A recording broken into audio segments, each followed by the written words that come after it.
Puntahan naman natin ang Commonwealth Avenue sa Quezon City. Naroroon si Giselle Ricafort. Ang kanyang report, 35 hanggang 40 kabataan inaresto sa kasagsagan ng SONA 2026 rally sa naturang lugar. Giselle, go ahead. 35 hanggang 40 kabataan miski yung inaresto sa kasagsagan ng rally dito sa Commonwealth Avenue sa Quezon City. Kinumpirma ni Bagong Alyansang Makabayan Secretary General Mong Palatino na miyembro yung mga ito nung Vandals United. Tinawag niyang deliberate at planado yung illegal daw na pag-aresto sa mga hindi patukoy na kabataan.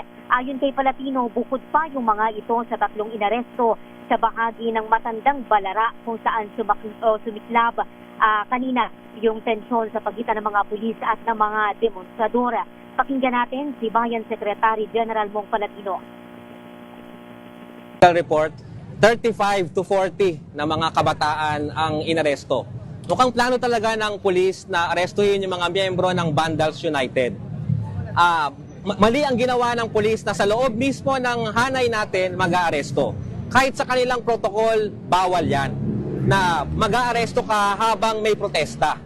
Kaya itong ginawa ng pulis, mukhang talagang deliberate at talagang nagplano na mang-aresto ng mga kabataan. Ano man ang dahilan ng mga kabataan na ito, mapayapa nagpapahayag ng protesta.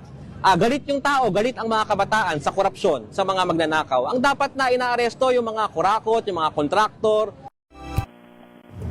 Sinabi naman ni Bayan President Renato Reyes na tinangkad di umano na sagasaan sila ng mga otoridad nang pinitigil nila kanina yung bus ng BJMP na nagbitbit sa mga demonstrador.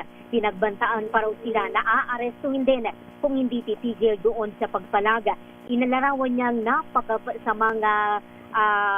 masama daw yung naging aksyon ng mga otoridad kanina. Nanawagan siya sa mga pulis na ilabas yung pangalan ng mga inaresto at ano yung naging batayan sa paghuli doon sa mga nasa 35 hanggang 40 kabataan.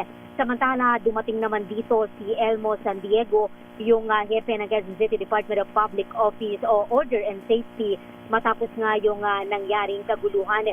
Inaalam daw nila kung ano yung nangyari, kabilang yung pagkakakilanlan ng mga kabataang inaresto at ano yung batayan ng mga otoridad.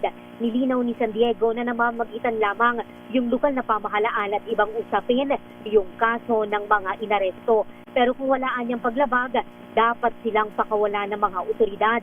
Kinakausap pa ng hepe yung mga lider ng mga rallyista ngayon para masiguro na tumatalima ang mga ito sa kanilang napagkasunduan.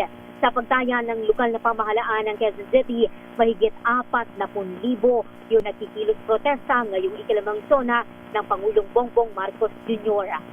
Para sa SONA 2026, ito si Giselle Ricafort and Leader 8, una sa Pilipinas, una sa Pilipinas.